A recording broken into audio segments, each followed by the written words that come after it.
Thank you so much again for joining us in one more episode of Todos Santos. My husband always correct my word. It's not episode, it's episode. Episode. Episode of Todos Santos. So today we have a very, very special place. But we are in a very, very special place, but we have a very, very special guest as well. Jenny Armit. Did I pronounce that right? That's correct, yeah. Jenny Armit from the Hotelito, a long-time resident of Todos Santos. And today we're going to just have a conversation. Great. And get to know more about her. And remember, the idea of the podcast is give the stories to the people who has been here for a very long time as a resident. And not only that, but also that have created and they have given back to the community, and they put a lot of effort in town to kind of put the red carpet for all the newcomers. And since long time ago, I want to have her as our guest because her story is very interesting, and you're gonna see why.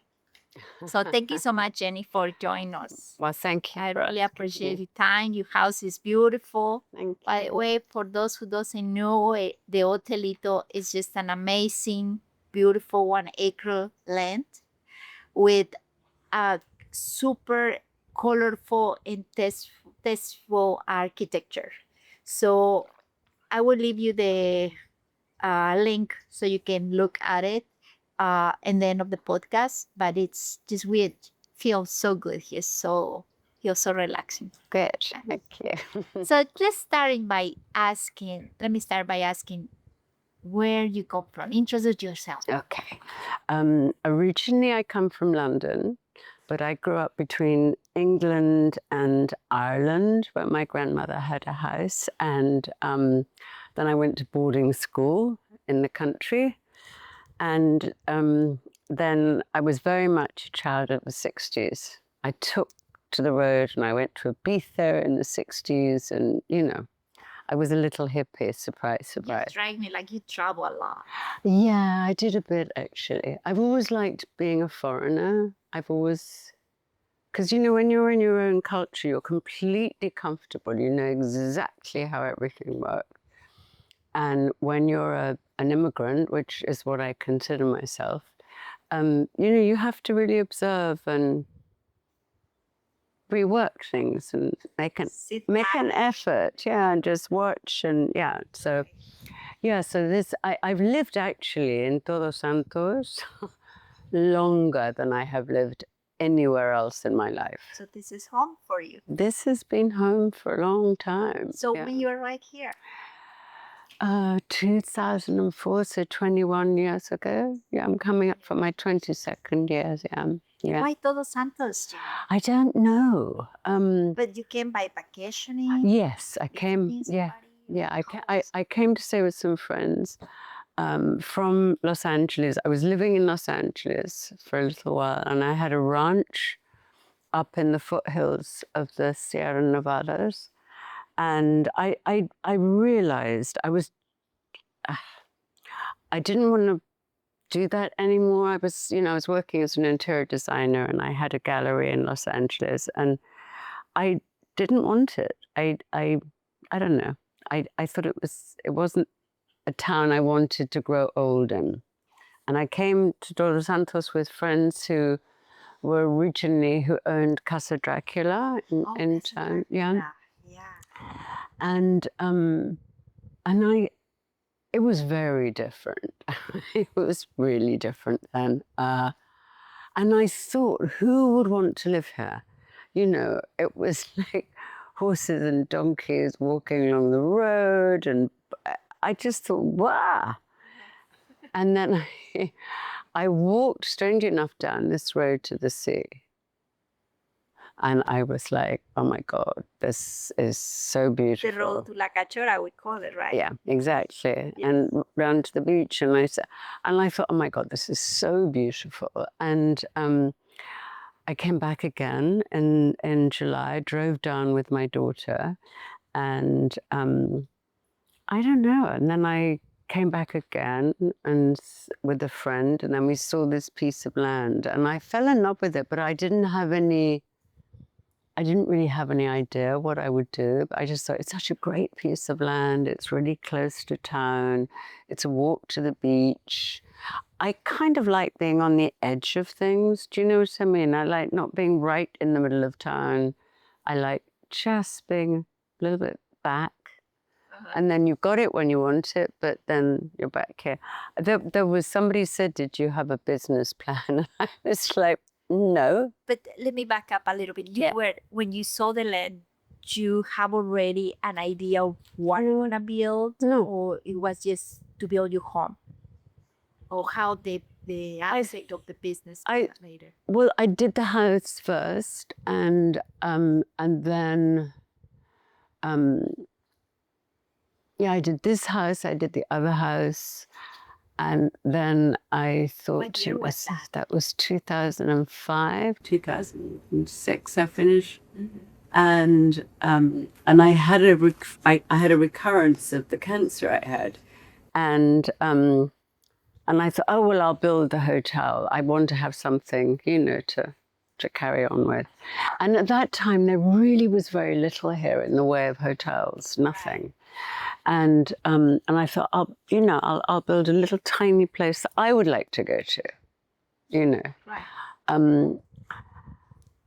And I did. We opened in July, and I thought, perfect, that will give me time. By high season, I'll work out the problems. And we were full from day one. We were just full. And I deliberately catered it to creative people rather than rich people. Do you know what I mean? I thought, oh, there's the writers, artists, filmmakers. I want that kind of those people here. Yes. Yeah, and that's what I got. I was really lucky. I had wonderful, wonderful clients. And I've had it for 17 years. And you know, I came here in my early 50s. I built everything. I was full of enthusiasm. And, you know, my next big birthday is going to be 80. And I'm It looks fabulous. well, thank you. It's living here that's done it. That's what it was. I ride my horse. I go swim. So you were telling me a little bit ago that you designed this place. Yes, I did. You have to go to the webpage, and then El Hotelito is such a unique structure. Where we are right now, it's sitting outside of the main house. Yeah, my house, yeah. Coming out from the kitchen, and this place just feels so alive and relaxed at the same time. It's so beautiful. Love it. So let's find out how hard it was for you to build. It was hard. Todos Santos. What was the challenge? The challenge for me, I spoke fluent Spanish because I did my diploma for design in Madrid. My children grew up in Spain. And so the language wasn't a problem. And I'd worked in Los Angeles, and I worked in Madrid, and in the company that I worked with in Madrid, we worked in Uruguay and all over Latin America. So I thought, I can do this. I speak perfect Spanish. I can do. It was hard. Because the labor? It was hard basically because this was never a community of builders. It was farming and agriculture. And, you know, in fact, one day I was talking to this very sweet electrician. We were talking, and I said, oh, I had tacos de langosta. I love langosta. And he said, oh, you like langosta? And I said, yeah, I love langosta, lobster. And a few days later, he came with a couple of lobster. And I said, oh, that's so kind, you know, that really kind of you. Where did you get them? And he said, oh, I'm a fisherman. I was like, are you still a fisherman? No. I stopped being a fisherman last week when I came and worked. Oh, okay. it was an interesting journey, and I was used to running building sites. I was used to being the one who told everyone what to do, and I had to learn that didn't work. I had to learn to, The one thing I love about Mexico and the Mexican people is this incredible courtesía. It's so beautiful, and you know, you don't rush straight into discussing what needs to be discussed. It's good morning, how are you, how are your children? There's a formality and a courtesía and a grace that just, now I love it, but it was a shock in the beginning because I want to get on. Yeah, it's funny you mentioned that because I noticed that, and even, you know, my family, my husband, sometimes until today, we live here for more than almost 10 years, and he gets frustrated. I say, John, you have to first kind of like a warm up the people. Yeah. That's how Mexicans responded. But it's so charming. Once you get used to it. And this staff has such a great, kind people. I couldn't agree more. I mean, I just feel so grateful that welcome anybody. Me too. You know, Me too. welcome anybody who has a good intention. Absolutely. Giving back the community and everything. So let's talk a little bit more about how was your experience at Todos Santos shape the way to run the Hotelito and to your approach for hospitality? Well, I don't know. I just thought if I do something really beautiful and make people feel really welcome, and that people would love it. Respond. Yeah, and they did, you know. And it was very informal, but at the same time, it was quite elegant. You know, things were done properly, and as I said, I didn't want to make it very, very expensive. I'd made that decision earlier on. Remind me, Frida Kahlo. Yes. Those years, her house was always full of artists, painters, photographers, and writers. Well, those for me were the interesting people. I mean, we used to have a lot of, we held the Todos Santos Writers Workshop here. We held a number of workshops with, you know, different people, with Allegra Houston. And so I just thought if I really made an effort, and I had beautiful cotton sheets and the things that mattered to me, like I had really good beds and I had really good pressure for the showers, the little things that mattered. To me, so I thought that mattered to somebody else. I had nice towels and, but I built a lot of hotels for clients when I was working. Oh. So this was the first time I was doing it for myself, but with my budget, which was very small. So I also wanted to have something to do, and that was before I realized how I got involved. I had horses. Suddenly my life was really busy. I worked with Sylvia Perel, and that's where I met Frida, in fact, at the film festival, and and so, you know, I got involved in things, and it made a huge difference to my life, and I think it's very important. Oh yeah, totally. One of the things that you are very well known is your love for animals. Yes, and I the did. efforts that you did to rescue animals. So I know it's a big story there. Tell me a little bit more. It wasn't intentional. It just. I'd always loved horses. As a little girl, I loved horses. And in a way, it was wonderful because it was my real entree into the ranchero community, because I had to buy alfalfa from the grower up in Rancho Chapingo, who's one of my friends, who's now 95, Don Antonio. And it was just a wonderful, he then gave me a goat, and somebody else asked me to take a baby sheep.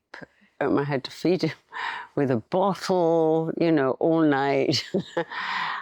I guess in a way, because I grew up in London, I had a chance to really live out my childhood dreams. Oh my God, where were you born in London? In a place called Little Venice. which is it's really pretty. It's just by the canal. But I always used to go to the canal, you know, looking for frogs. And I mean, I've always loved animals, and I love nature. I love animals. And here somehow people knew that they could bring an animal to me. You know, like kids would turn up with a little baby donkey that's mother had died, and I'd say, okay. So how many horses you have? Now, at the moment, I have three. But sometimes there's a young girl who rides with the escaramuzas, you know, the beautiful side saddle horses. She brings her horse to stay sometimes. So it goes up and down. But I have three. I have my horse, I have Bandido, who I love, who is, anyone can ride Bandido. He's really easy. And then, you know, we had a drought for a couple of years. So a lot of, really bad. And a lot of cattle and horses died on the ranches. And there was this one tiny, oh God, he was skin and bone when he came. And they asked me if I would take him because all the other horses had died, and I couldn't say no, you know. And now he's a year later, he's fat and he's. I didn't want another horse, but you know. What about Colette? My darling Colette. Oh, she died. She died 2 years ago. She was. Story. How you ending with Colette? Colette was a pig, right? Huge pig. Huge pig. Super smart. Yeah. She became a celebrity. Totally. She came. Everybody knew about her. Everybody, the local policeman, whenever the new recruits came, he used to bring them to show them the pig. You know, she was a mascota, and she.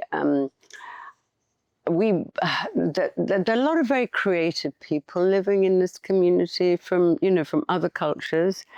I had one friend who was a director of cinema photography. Another friend worked on documentaries, Lisa Jackson, and we just got the idea one day to make a film. I'd written this short story about a pig who wanted to be an artist. Okay.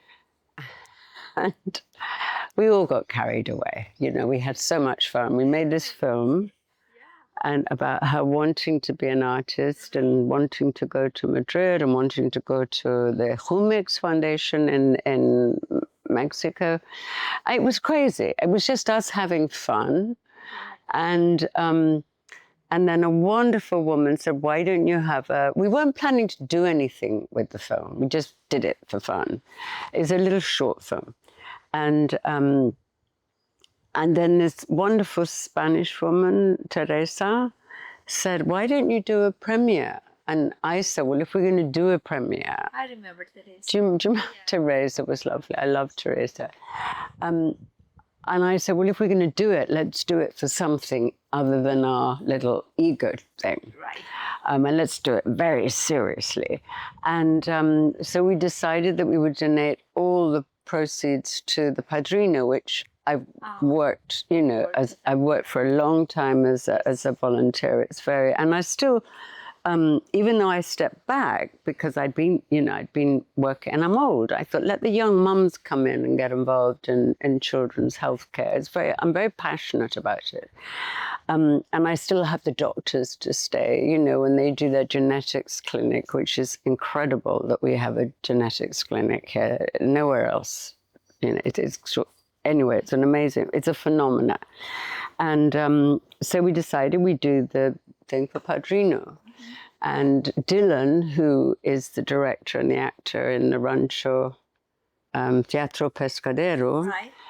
He'd just come sort of into town and he was the MC, and he did the auction of various painters' donated paintings.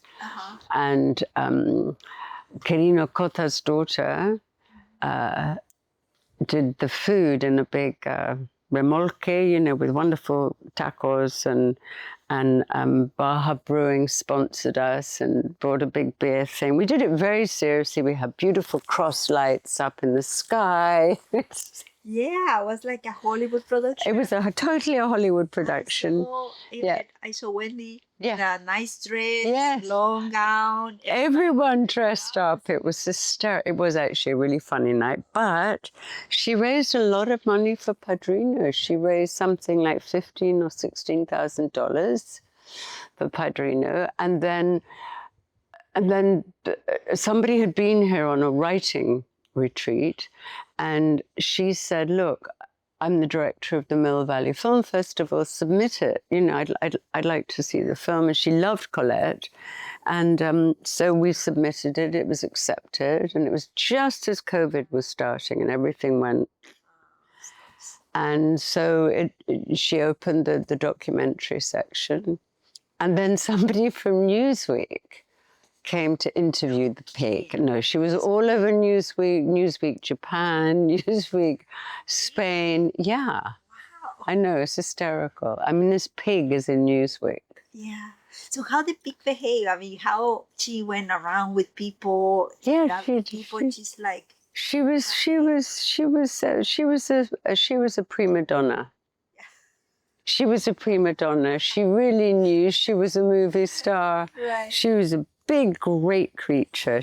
I really loved her. I mean, she was so much fun. And Matt from the Pantheon.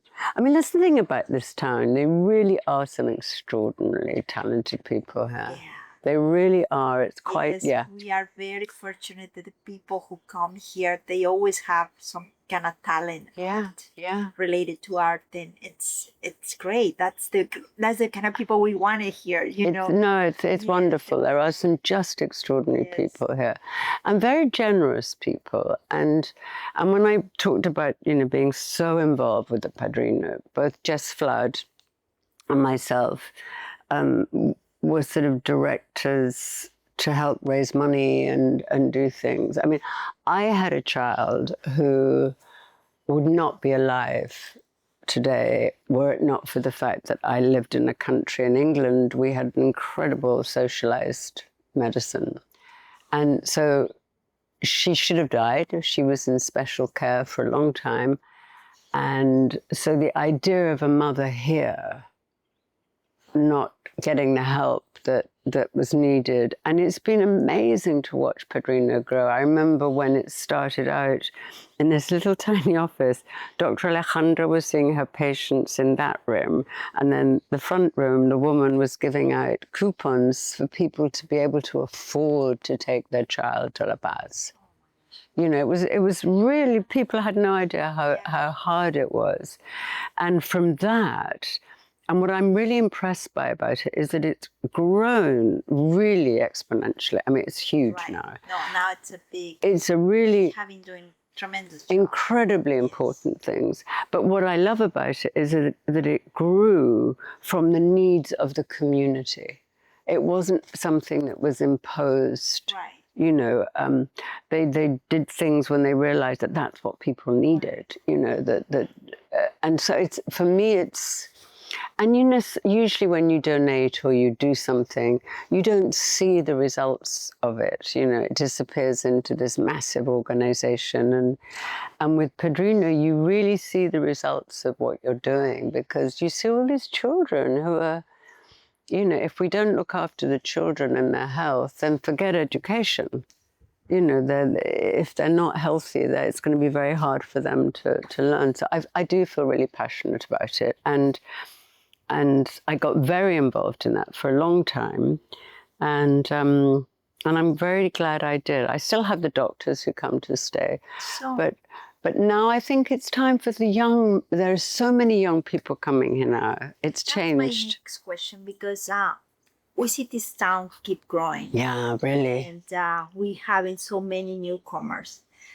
And I mean, I'm in real estate, and sometimes people are so happy. I mean, in less than 2 weeks they've been here and say, okay, I want to buy property. Of course. It's something about town, something about the people who live here that brings this seed to the people to want to be part of our community. But at the same time, it worries me a little bit. And I want your opinion on this, because not all the people have these right intentions, right, to become part of Todos Santos. Mm-hmm. They come, they want to build a nice house, but they go back and come back, and they go back and come back, and never ever have the opportunity to go to be participating in our town parties, or volunteer and do so many charities we have, uh, give back to the community. And that's something that it worries me a little bit, that we're gonna grow so much that these kind of people, they don't, not that they don't care, they just don't want to put the time and effort, Or they don't know. or they don't know to Or they don't know of the possibilities, you know. lose that sense of community. That's something that's going Yeah. to really make a big difference in Sure. what we are all about in Todos Santos. I What do you couldn't agree more. I agree with you, and I think it's the charm of Todos Santos is that there is such a community here. Right. You know, I mean, and I really mean that. You know, between the Mexicans and the you know, the non locals, if you like, but you weren't born here, we're immigrants.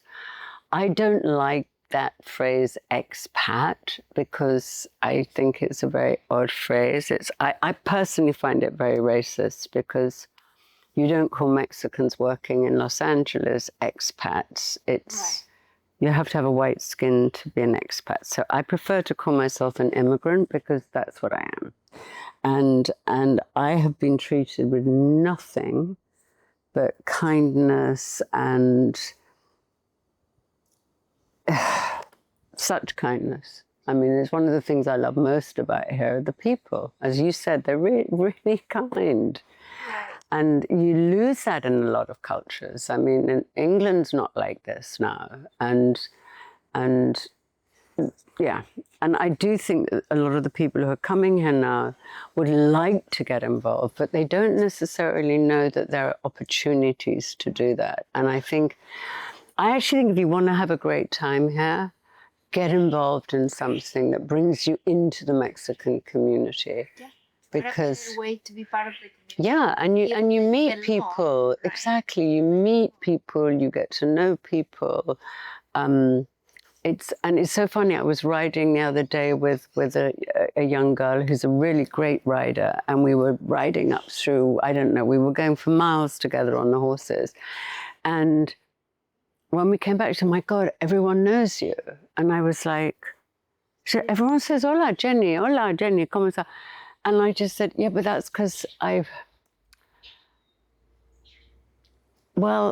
that's because I've been involved in things. You know, if somebody comes to me and says, my horse has got colic, I will go and I will inject it. And do you know, I've had to learn to do these things. You know, the nearest vet, the nearest big animal vet. The community. Yeah. You are in community. Yeah. You're actually living. Yeah, and I love that. And that actions and time and everything. And that makes a difference. I think anyone coming in here now, I would certainly advocate to, you know, definitely get involved in whatever thing appeals to you. You know, volunteer at Teatro Pescadero, volunteer at the spay and neuter clinic where everyone brings the dogs to be neutered. It's just, I think we have to give back. I think there's no point coming to a place to just see what you can get from it.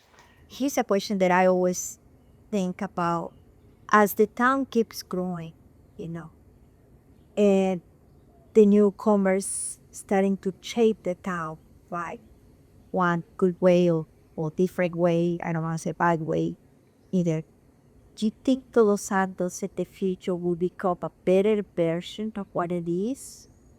Or slowly will start to losing this appealing, this magic? Interesting. I don't think you can fundamentally change Todos Santos that much, because people are from here. And how are you going to change the people? I think we have to be sensible about how we develop. I think there has to be a consciousness about, I think everywhere you have to think about water. You have to think about all of those things, and to be more, I think we need to use grey water much more consciously, and plant. When I started here, it was all beautiful plant, and now I use desert plants. Right.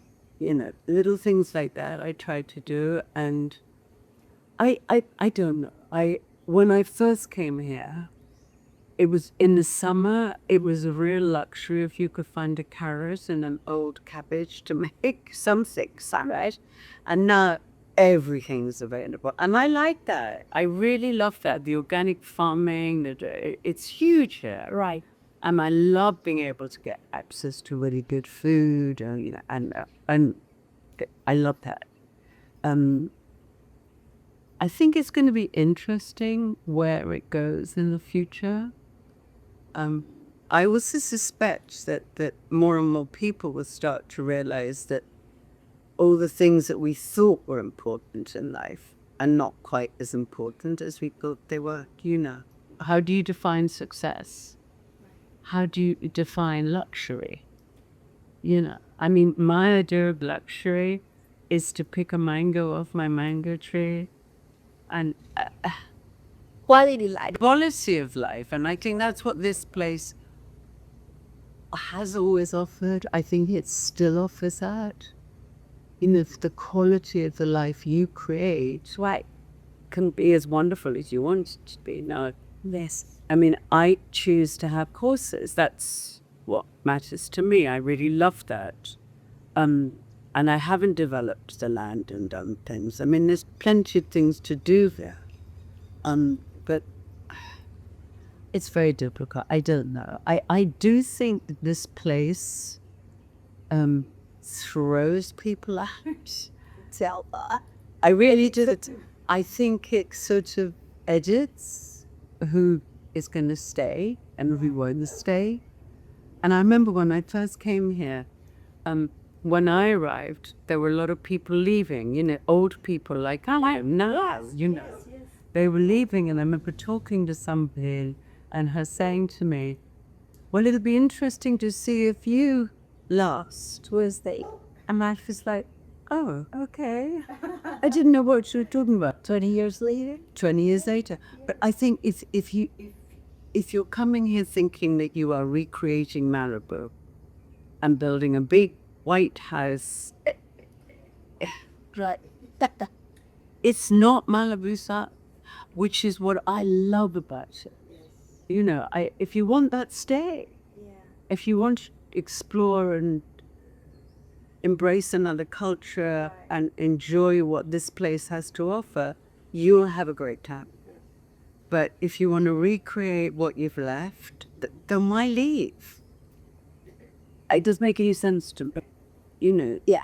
No, I totally agree with you. So I think this place does edit it. It is not for everybody. It's not for everybody. And you make a good point. The town itself throw people out because when these people cannot adapt, they take the decision to go, and I hope continue like that because probably only the good people will stay, and I mean, not to close the door to those who must be here, but they have to adapt to Todos Santos. You have to go with the flow. And you have to have a sense of humor. Right. I think is really important. Yesterday, my friend's gardener was playing music so loudly, and Right. Yeah. Yeah. really loudly. And I think maybe 20 years ago I would have gone, oh, and now I'm like, oh, this is a beautiful bolero, this ranchero. I appreciate it. I think you have to, otherwise you're going to go crazy. And you have to have lots of rescue dogs. This is Lola. Hi, Lola. The poor old Lola. Yes.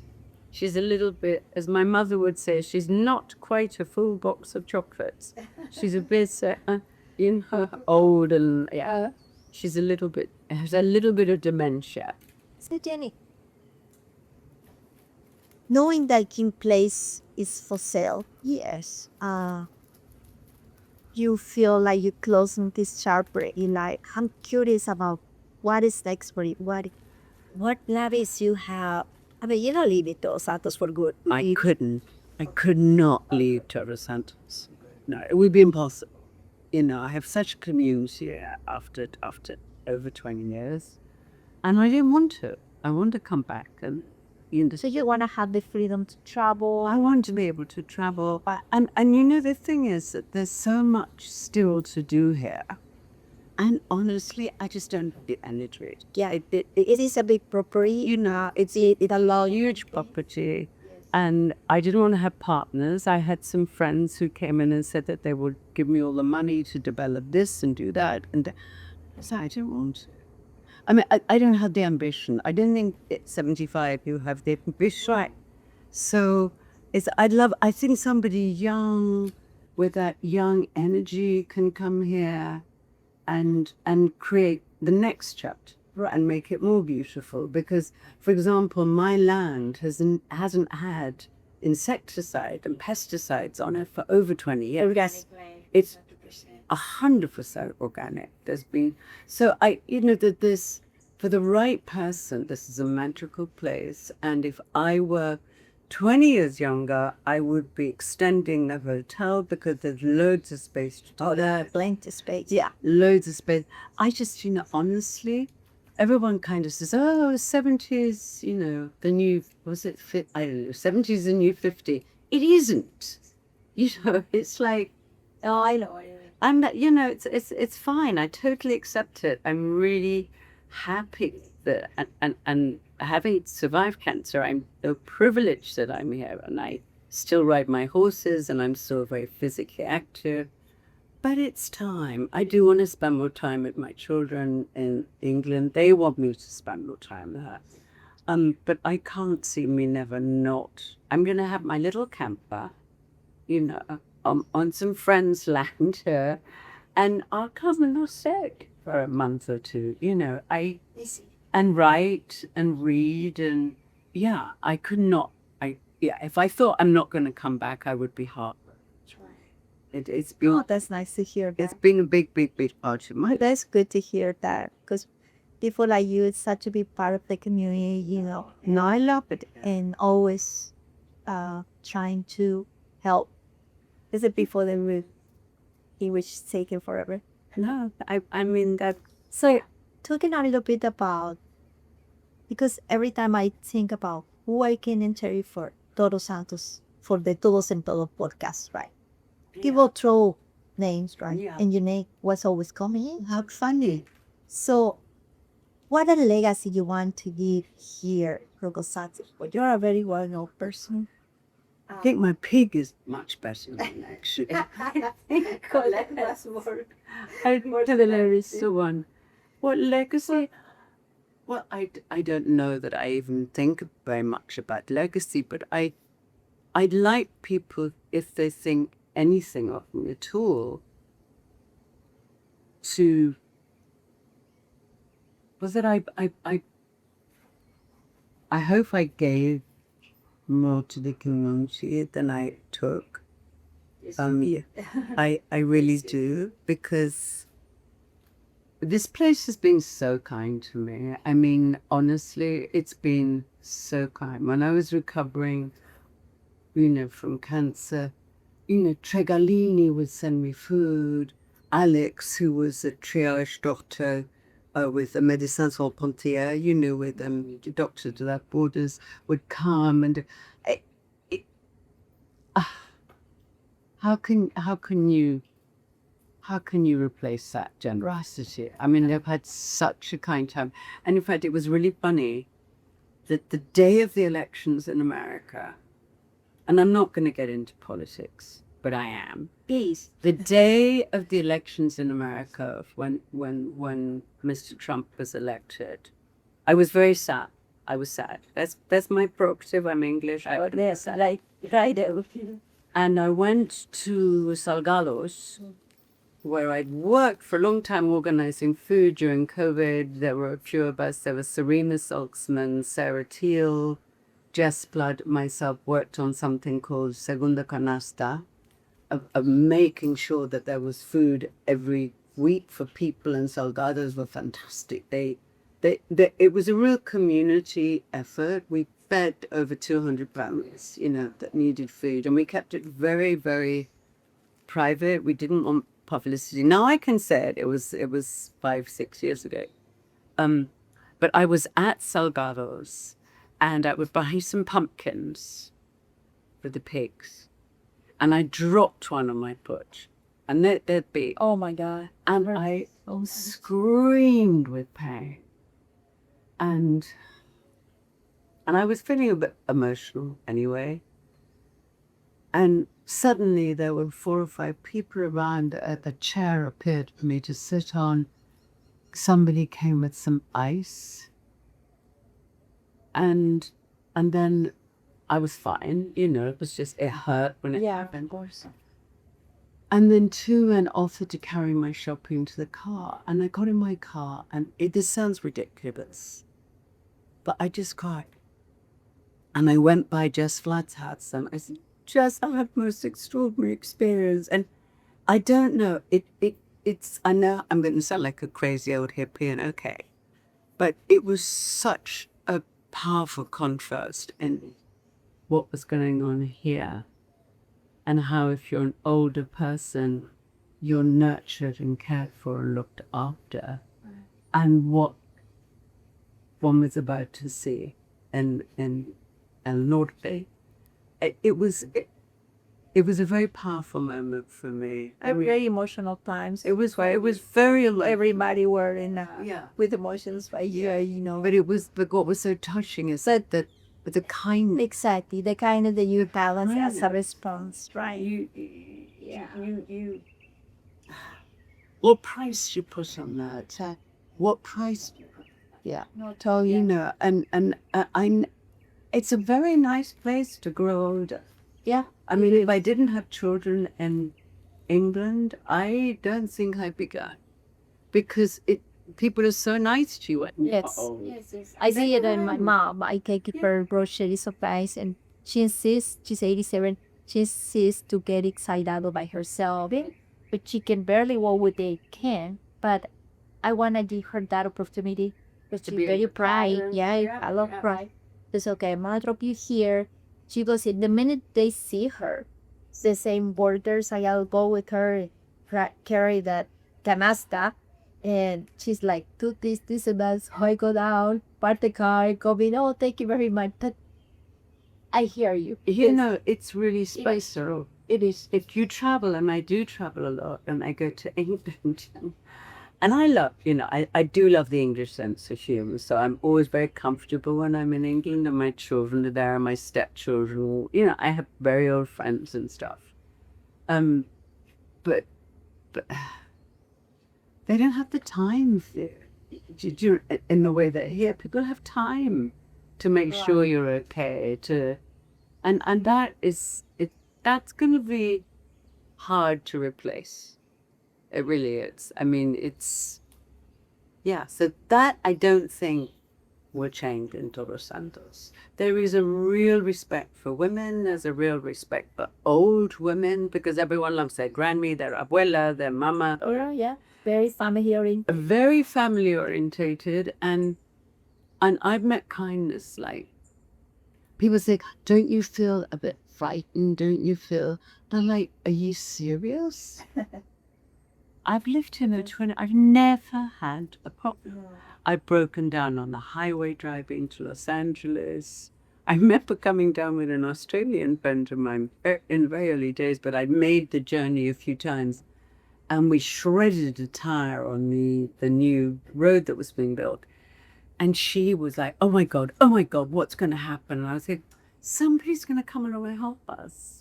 And sure enough, later a truck came along with 4 men, and she was like, I said, it's going to be okay. Yeah, it's going to be okay. Right. There's nothing to worry about. And I used to drive up and down the highways. Yeah, I never even thought about that. Broke down. I slept on somebody's sofa one night. It's good people in Baja. Yeah, really good, really kind. We still one of the states. They do say the people are very welcoming. Yeah. Yeah. True. It's I've never had a problem. But now I don't want to drive because I don't want to sit in a car for 3 days. Do you know what I mean? That my hips hurt more me. Right. But I used to do that, and I was always having problems, and somebody would always stop and help me. Right. Where does that happen? So Jenny, just to finish, and thank you again so much for. Thank you. I always ask my guests, to give a message to our listeners, because I know every of our guests have something to share. And to finish our podcast, that's something that people can take with them.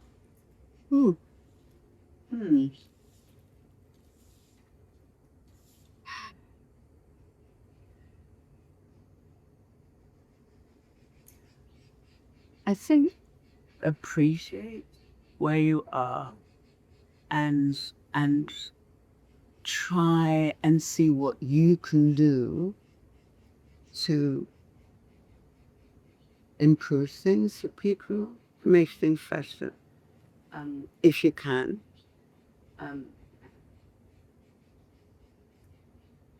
And be patient, I think the one thing that I'd like here is patience, because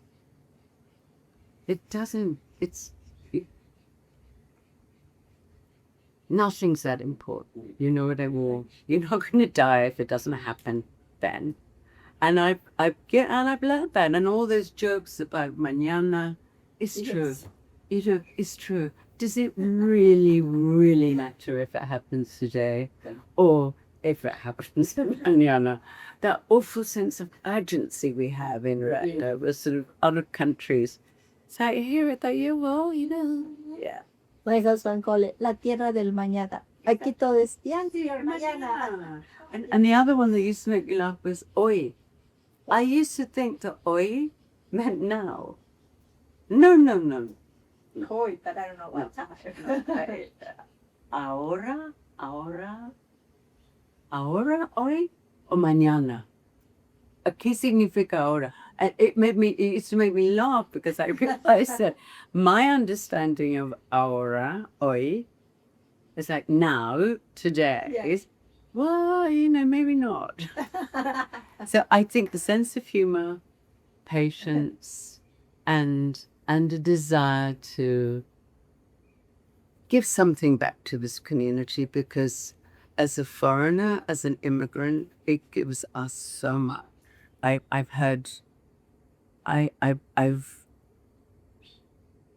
been so lucky, and it's a very special place. And Thank you so much. Thank you. Appreciate it very much, and I appreciate it.